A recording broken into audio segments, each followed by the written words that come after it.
우리를 또 우리와 만나시기를 원하십니다. 하나님의 그런 일관적인 늘 우리를 향하신 기쁘신 뜻이기도 합니다. 지금 예배하는 이곳에 하나님은 임재하고 계십니다. 교회에서만이 아니라 우리가 살아가는 삶의 모든 곳곳에서 하나님은 우리와 함께해 주십니다.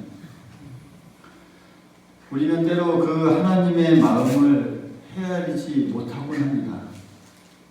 늘 우리와 만나고 싶고 또 함께 하고픈 그 하나님의 마음을 우리는 잘 헤아리지 못하고 있지 않는가라는 것을 우리는 생각해 봅니다. 하나님께서 우리의 이 곁에 계셔도 느끼지도 못하고 우리의 나름대로 살아가고 있지는 않은지 참 우리가 생각해 보아야 합니다. 우리와 함께 하시는 하나님은 늘 우리를 향해 늘 손을 내미시고 또 그 우리와 함께 하시는 그 하나님을 우리가 피부로 늘 느낄 수만 있다면 더 복되게 살아갈 수 있을 텐데 우리는 어쩌면 또 과감하게 그 하나님의 그 우리를 향하신 마음을 거부하며 살아가고 있지 않는가라는 마음이 들 때도 많이 있다는 사실이죠. 하나님께서 우리를 얼마나 만나고 싶어 하셨으면 인간의 몸을 입고 이 땅에 오셔서 우리와 함께 하셨을까요? 구약시대부터 하나님은 천사를 보내시고 또 많은 인간들에게 예언자와 선지자를 보내셔서 함께 하고자 하셨습니다. 율법과 또 제사와 이 계시를 내려주셔서 늘 그들과 함께 하셨음에도 이스라엘은 하나님을 아는 듯 하다가도 알지 못하였습니다. 급기야 하나님은 이 인간들을 만나고 싶어 이 땅에 오셨습니다. 말씀이 육신이 되는 놀라운 사건을 통해서 우리가 살고 있는 이 땅에 직접 내려오셨습니다. 그 예수님을 맞이하는 귀한 절기가 바로 대림절입니다. 오늘 대림절 첫 번째 주일을 또 우리가 예배를 드리고 있는 우리 모두가 이 땅에 오신 그 예수님을 통하여서 우리가 항상 하나님을 진정으로 만나뵐 수 있는 우리 모두가 될 수 있기를 간절히 소망합니다. 하나님은 늘 우리와 함께하고 또 우리가 하나님의 이름을 늘 불러주기를 원하고 또 기대하시는 그 하나님이십니다. 설령 우리가 하나님을 귀찮게 한다 하더라도 싫어하지 않습니다. 왜요? 당신의 그 사랑스러운 자녀들이 있기 때문에 귀찮을 리가 없죠.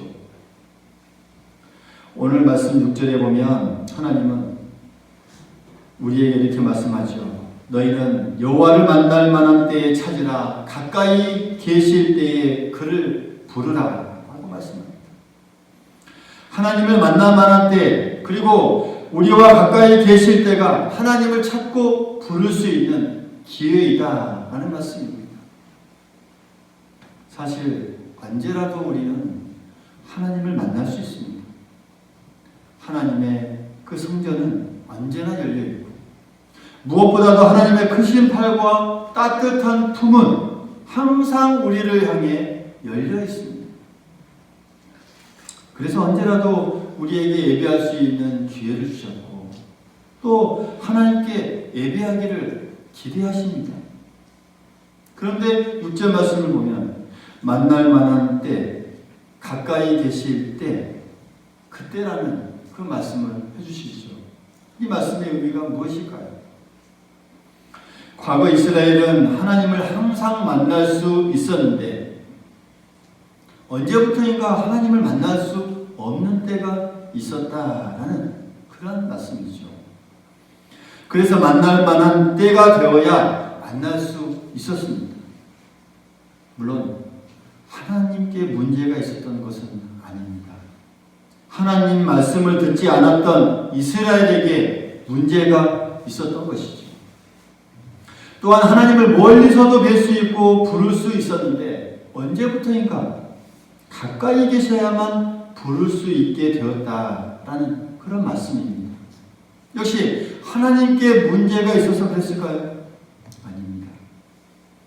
하나님을 떠났던 이스라엘에게 문제가 있었습니다.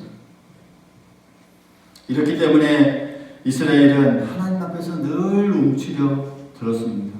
하나님께 꾸지람을 들은 것 같고 괜히 혼날 것 같았습니다. 하지만 그건 이스라엘이 생각하는 것이고 하나님은 여전히 다가올 수 있는 길을 언제나 열어놓고 계셨습니다. 여호와 하나님을 찾고 부르라는 것이죠. 찾고 부르라는 것이죠. 하나님은 에레미야 선지자를 통해서 말씀하십니다. 너는 내게 부르짖으라. 내가 내게 응답하겠고 내가 알지 못하는 크고 비밀한 일을 내게 보이리라. 하나님을 부르라 라고 말씀합니다. 계속해서 말씀하셨어요. 또한 예수님께서도 말씀하셨습니다. 누구든지 목마르거든 내게로 와서 마시라. 내가 주는 물을 마시는 자는 영원히 목마르지 아니하리라.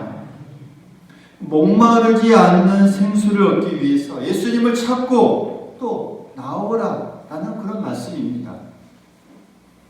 이렇게 이스라엘이 하나님을 만날 수 없고 멀어지게 된 구체적인 이유가 무엇일까요? 7절 말씀에 그 부분을 잘 우리에게 말씀해 주고 있습니다. 악인은 그의 길을, 불의한 자는 그의 생각을 버리고 여호와께 돌아오라. 그의 생각과 그들이 가려고 했던 길이 문제였던 것이죠. 여기서 악인과 불의한 자는 하나님의 말씀을 저버리고 하나님의 생각을 반대했던 그런 사람들을 가리키고 있습니다. 이스라엘의 생각과 하나님의 생각이 달랐던 것이죠. 이스라엘이 가려고 했던 그 길과 하나님께서 인도하고자 했던 그 길이 달랐던 것이죠. 이 상황에서 누가 변화되어야 하겠습니까? 하나님이실까요? 이스라엘일까요? 하나님이실까요? 인간일까요? 하나님이실까요? 우리들일까요? 당연히 사람이 바뀌어야 하죠. 하나님은 이스라엘이 변화되기를 계속 기다려 주셨습니다. 문제는 이스라엘의 그 생각이 바뀌지 않았다는 점입니다. 오히려 하나님께서 생각을 바꾸기를 고집스럽게 주관했습니다. 그것이 오늘 말씀의 악한 길로, 불의한 생각으로 그들이 이어지게 됐다라는 말씀이죠. 이스라엘이 든든한 나라가 되기 위해서는 그런 신앙적인 연단과 훈련이 필요했고, 그렇지 않으면 반드시 교만해져서 오래가지 못한다는 사실을 누구보다도 하나님은 잘 알았습니다. 그래서 그들은 참고 기다려야 했는데 이스라엘은 그렇게 하지 못했습니다. 오히려 하나님께서 변화하기 원했고 하나님께서 마음을 바꿔주기를 원했던 것이죠. 하나님을 변화시키려고 하면 그때부터 관계가 틀어집니다. 우리가 변화되어야 합니다. 우리 인간이 변화되어야 합니다. 사람이 생각을 바꾸고 사람이 길을 바꿔야 합니다. 하나님의 생각과 하나님의 길은 결코 틀리지 않기 때문입니다. 하나님은 우리가 변화되고 그래서 사람의 길과 생각을 버리고 하나님께 돌아오는 자들을 긍휼히 여기시고 너그럽게 용서하신다. 분명하게 오늘 말씀에서 우리에게 말씀해 주고 있습니다.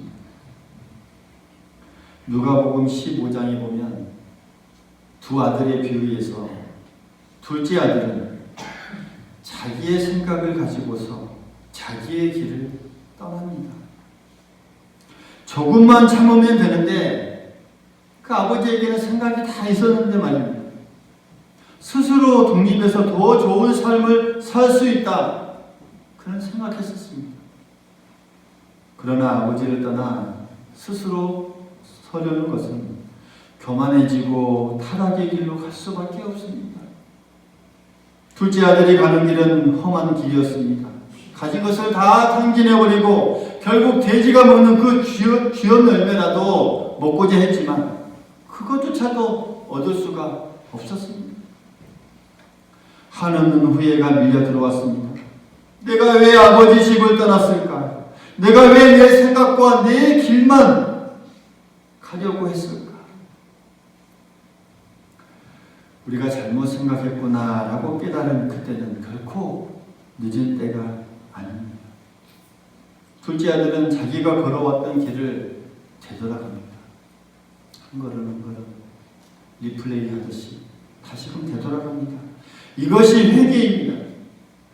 자기의 잘못된 생각과 잘못된 길을 바꾸어서 하나님 쪽으로 걸어가는 삶, 이것이 바로 회개입니다. 진정한 회개입니다. 하나님께 돌아오라. 다시 돌아가는 것. 마음을 돌이키고 생각을 돌이키고 마음을 돌이키는 것. 이게 회개입니다. 둘째 아들은 아버지께로 돌아갔습니다. 돌아왔을 때 아버지의 반응은 그를 야단치거나 혼낸 게 아닙니다. 우리가 말씀을 보아서 잘합니다. 먼 거리에서 보고 달려가 측은히 여기고 안아주고 제일 좋은 옷을 입혀주고 긍휼을 베풀며 용서해 주셨습니다. 7절의 말씀처럼 돌아오라 그리하면 긍휼히 여겨주며 너그럽게 용서해 주신다라는 그 말씀처럼 마음과 생각을 바꾸어 하나님께 향하는 자, 그런 자를 하나님께서 기뻐하시고 받아주신다는 사실, 우리 모두 기억할 수 있기를 간절히 소망하겠습니다. 정작 그 말씀에서 그 정작 문제는 마음을 바꾸지 못한 그 첫째 아들에게 있지요.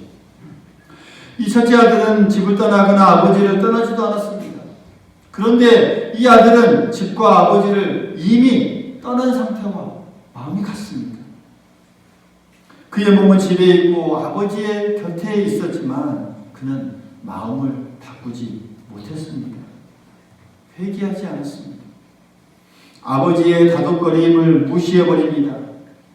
그런 자는 아버지의 곁에 있어도 떠난 자와 같다는 사실이죠. 8절과 9절에 하나님은 이렇게 우리에게 말씀합니다.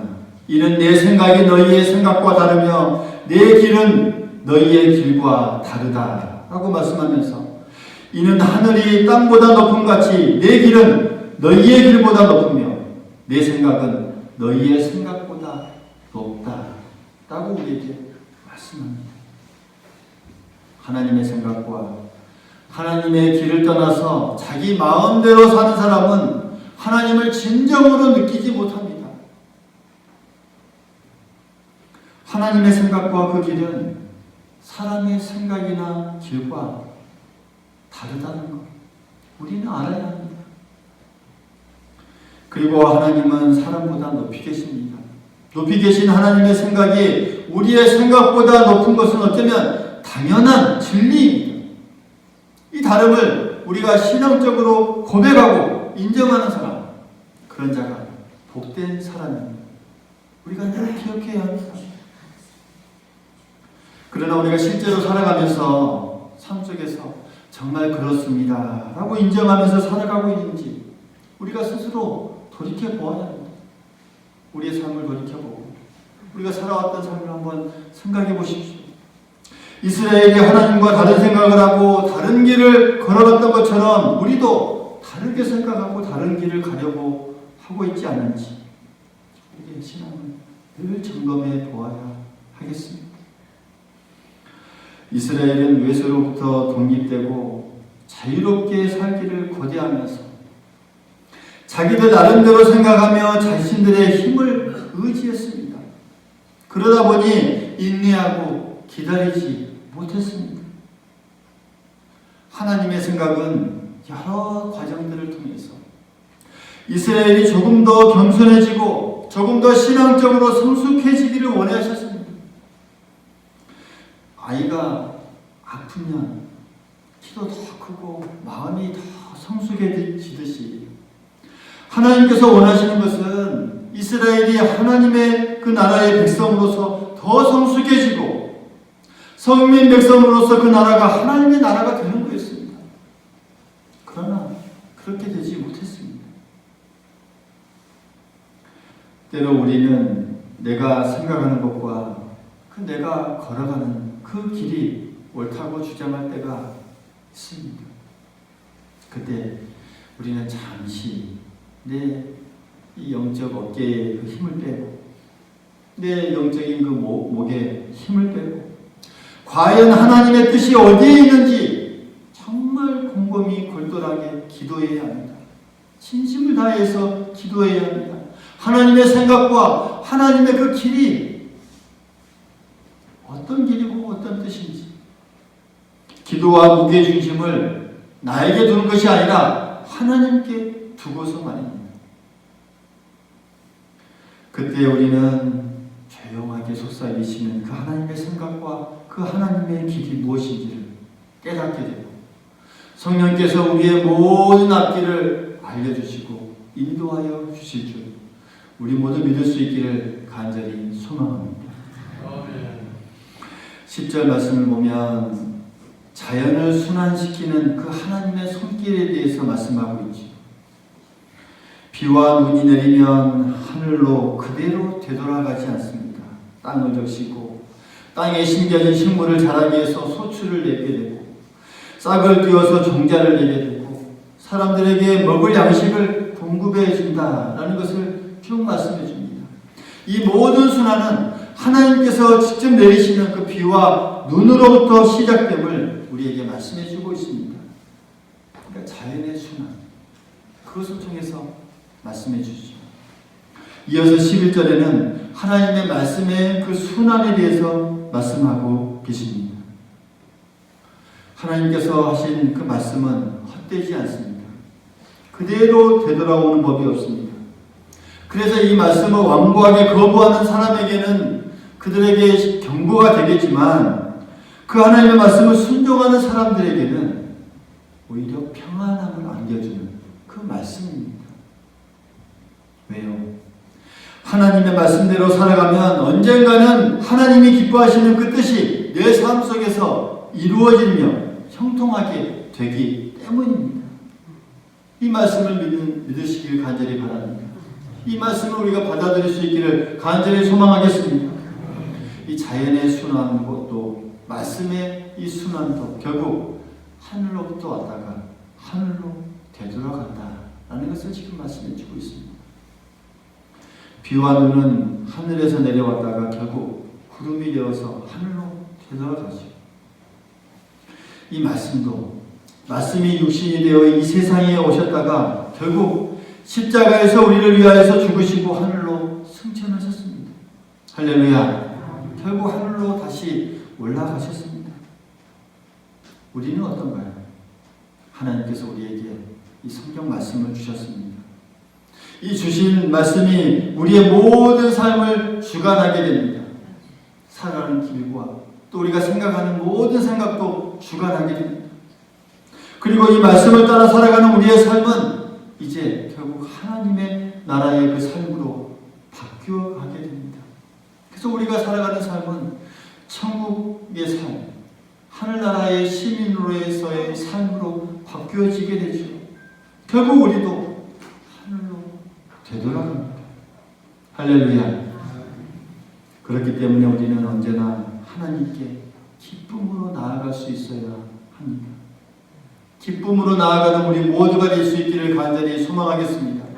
12절에 우리에게 말씀합니다. 너희는 기쁨으로 나아가며 평안히 인도함을 받을 것이요 산들과 언덕들이 너희 앞에서 노래를 바라고 들의 모든 나무가 손뼉을 칠 것이며 너희는 기쁨으로 나아가며 평안히 인도함을 받을 것이다 라고 우리에게 말씀해 줍니다.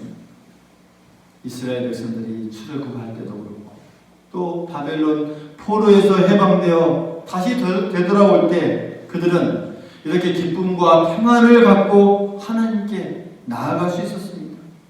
다시 나아갈 수 있었습니다. 하나님은 우리를 이렇게 끊임없이 초대하십니다. 돌아오라. 언제든지 생각과 그 길을 바꾸어서 나에게 돌아오라 하고 하나님은 언제나 말씀합니다. 초대합니다. 돌아오기만 한다면 긍휼히 여기시고 너그럽게 용서해 주시고 그 가는 길이 평안함과 인도함의 길로 이어진다라고 우리에게 약속해 주십니다. 하나님의 목적은 우리에게 늘 일정합니다. 우리를 하나님의 자녀답게 만드시려는 게 그 하나님의 목적입니다. 하나님의 생각과 그의 길은 분명합니다. 우리에게 구원을 주시고 복과 은혜로 인도하고자 하시는 그 하나님의 생각과 그 하나님의 길입니다. 예수님께서 이 땅에 오셨습니다. 예수님은 우리의 생각과 길을 변화시키기 위해서 이 땅에 오셨습니다. 우리의 생각과 길을 하나님의 나라로 향하도록 하기 위해서 이 땅에 오셨습니다. 그 길에 생명이 있고 그 길로 가야 영생을 얻을 수 있기 때문입니다. 예수님의 오심을 다시 한번 우리가 마음속에 받아들이고 다시 한번 생각하면서 이 예수님께서 오신 이유와 이 은혜를 우리가 다시 한번 생각하면서 하나님께 날마다 기쁨으로 나아가는 우리 모두가 될 수 있기를 간절히 소망하겠습니다.